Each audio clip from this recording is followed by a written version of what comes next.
So tired. Who's good, Potato Spin the Leak here, and I decided to do another episode of Editions. This time it's going to be Dead Rising Part 2. I think I might have a hard copy. Though this one may require some yeah, it's going to require some digging. I don't want to do that right now. I have hard copies of all the Dead Risings except for 4. Haven't touched that one yet because I heard nothing but bad things. But yeah, basically they took it a step further. They actually introduced the weapon crafting. They started playing around with the kind of custom look a little bit more.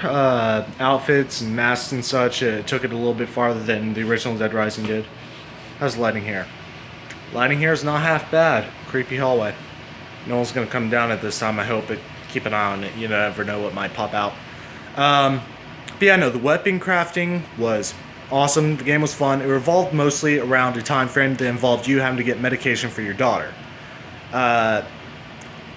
So what went wrong? Obviously, you know, the timers are still an issue. They're still not moving quite as slow as they are in Dead Rising 3, which was actually the perfect amount. They're still moving pretty quick. You have to be on your toes.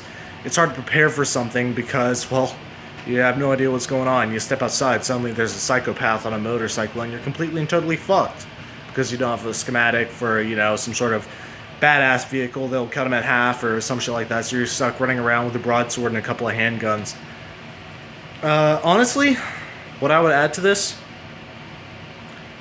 I would say just give us a little more freedom in exploring the map. Obviously, it's way past, you know, time for that, but maybe in the future Dead Rising. Give us way more freedom in exploring the map, and give us kind of a smaller time frame with psychopath introductions, or like actually not even a smaller time frame, a larger time frame.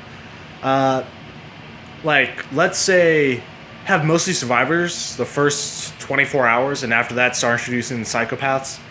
That way the player gets a little time to run around and experiment, get some decent weapons going, and then be ready for the psychopath. It's going to take a while to level up and get your health up to where you want it. It's going to take a while to get decent loadouts and figure out where all the health is and all that. Give us that solid 24 hours of gameplay, not real-time game time, obviously. That's about it. What would you add?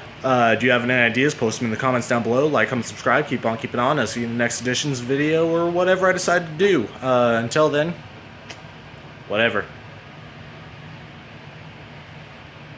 Fucking creepy, dude.